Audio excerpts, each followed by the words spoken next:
I was planning to do a video a day, which I am still doing, and even if I didn't really feel like it yesterday because I didn't do any book press because I'm trying to, I don't know, I just kind of wanted to do a video a day, like with the book press, I guess, to show like how much work actually goes into everything. Kind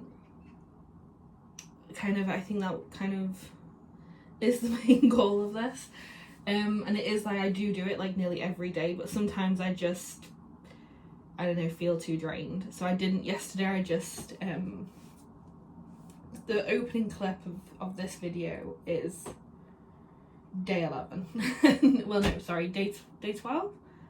Day 12 is yesterday, and I literally when I took that video, I just woken up from a nap on the sofa, because the rain was making a really nice sound outside, and I just fell asleep on the sofa for a little bit after I'd done some like exercise, and just felt tired, so I crashed. But I didn't do any publishing or bookbinding yesterday at all. I didn't even teach yesterday. I literally just completely relaxed. But today I'm just finishing the lino printing for the second printing of Many Beautiful Acquaintances, and I've got an appointment in a bit with, I sound so adult, but a mortgage advisor. Trying to kind of understand all about that kind of nonsense. So I've got that in a bit, so I'm gonna do that, and then I have,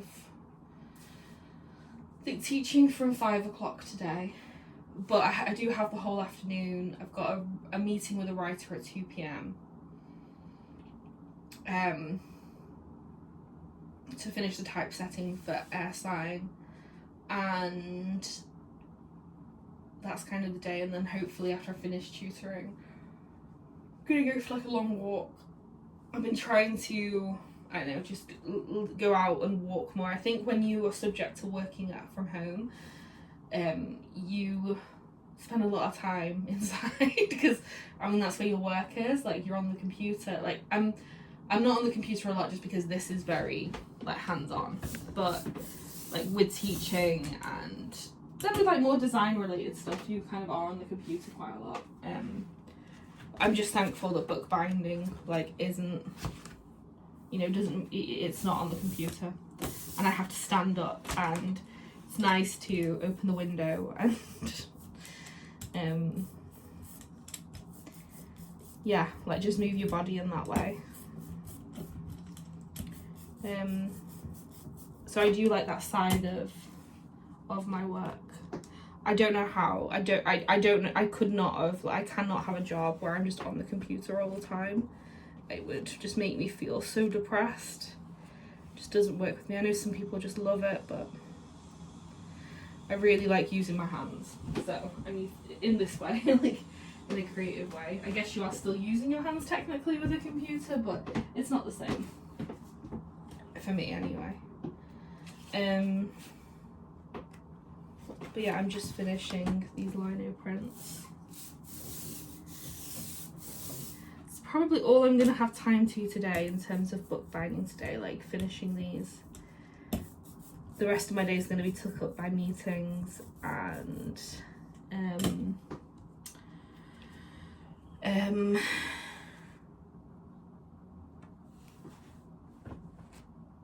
teaching. Yeah, I'm in a bit of a weird like life phase at the moment. The book press will get affected by this as well, so that's why I want to talk about it. But I'm deciding like where to, like, well, this has been something I've been really struggling with for a couple of years now, but it is kind of like trying to figure out like where I should live. And like, I don't, like, the reality is that in Manchester it's too expensive. I grew up here and I don't particularly enjoy the city. I don't think, for me, it's not a very healthy place to live. I prefer being somewhere a bit more natural, but I also don't like being somewhere that's isolated. Like, I like people and I like being around life, even though I'm a hermit. But I feel like I'm the kind of person who, there's this Graham Greene novel, and I can't remember the entire title, but it's Dr. Fisher, something. I read it ages ago. And anyway, it's about a man who dates a younger woman, and she wants to go skiing, and he's not into skiing. And he watches her. Basically, he's quite happy with just taking her to a ski resort, watching her ski, and he's enjoying her like laughter and fun and just her feel like watching life. And he's just sat having like a hot chocolate in like the, I think it's a hot chocolate, or probably not a hot chocolate. I think it was actually a whiskey, something. Like he's just having a drink like in the cafe, watching her ski. And I feel like I'm more in the position of Dr. Fisher in that story. When I read that book, I really felt like I understood Dr. Fisher's point of view. I feel like I'm more of an observer. So when it comes to finding somewhere to live, because I feel like, where can I enjoy to live? It's you want to think about your needs, but then you also have to think about practicalities, and it's really hard. Like, everything is so expensive. Manchester's increasingly expensive. I think it's going to get even worse. Is Manchester just going to become London? Are the prices? It's just getting more and more expensive, and I am scared about that personally. It's too expensive now for me to live there, and the rent is too expensive. So it worked out cheaper for me to buy something here, because it's just cheaper for some reason to buy than to rent. So, which is really weird, and well, I don't know, it's just one of those situations that have sort of like arisen. I'm also quite proud of myself to like get to a point with my like being self-employed that I can actually like get a mortgage. I think being like from a working class background, my mum and dad never owned a place. It feels a bit weird, like to be able to, it wasn't a conscious thing. Like my friend actually said to me like a few months ago, was like, why don't you just like buy a house if you can't afford to rent? Like, it might be cheaper, and they were right, and I was like, oh, okay.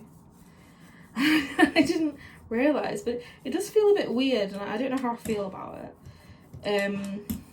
But I'm trying to kind of work out what the best decision for me is, like, financially and practically, but also ethically, and I don't know, there's a lot of considerations. I'm struggling with the idea, but there is a part of me that would really love to buy a house somewhere that's a bit natural, and be able to have a proper studio there for the book press. And I don't know, I have like lots of dreams, I guess. Like, what I envision the book press being, and I always want to think about bringing people together, I guess, and I always think about like, it'd be so nice to buy a house and do it up and have a really good studio and invite writers to stay if I live somewhere quite beautiful and inspiring. And I think about these things, and it's I feel like I'm more seriously thinking about it at the moment. So I'm trying to sort of work out my finances. And again, coming from working class, I've had no help doing anything. I've had to save and just work really hard. With being self-employed, it's been strangely enjoyable, I would say, the process, which I didn't think it would be. But I kind of would appreciate. I think, I don't know, it would be really cool to build something and just have a place where, like, say I could have a house in the countryside somewhere, and when I'm working on a book, like, the writer can come stay for a week and we can work on it together. And I don't know, I just think about a lot of possibilities like that. The world's a pretty awful place, to be honest, sometimes, and I don't know, it would just be really nice to create that sanctuary.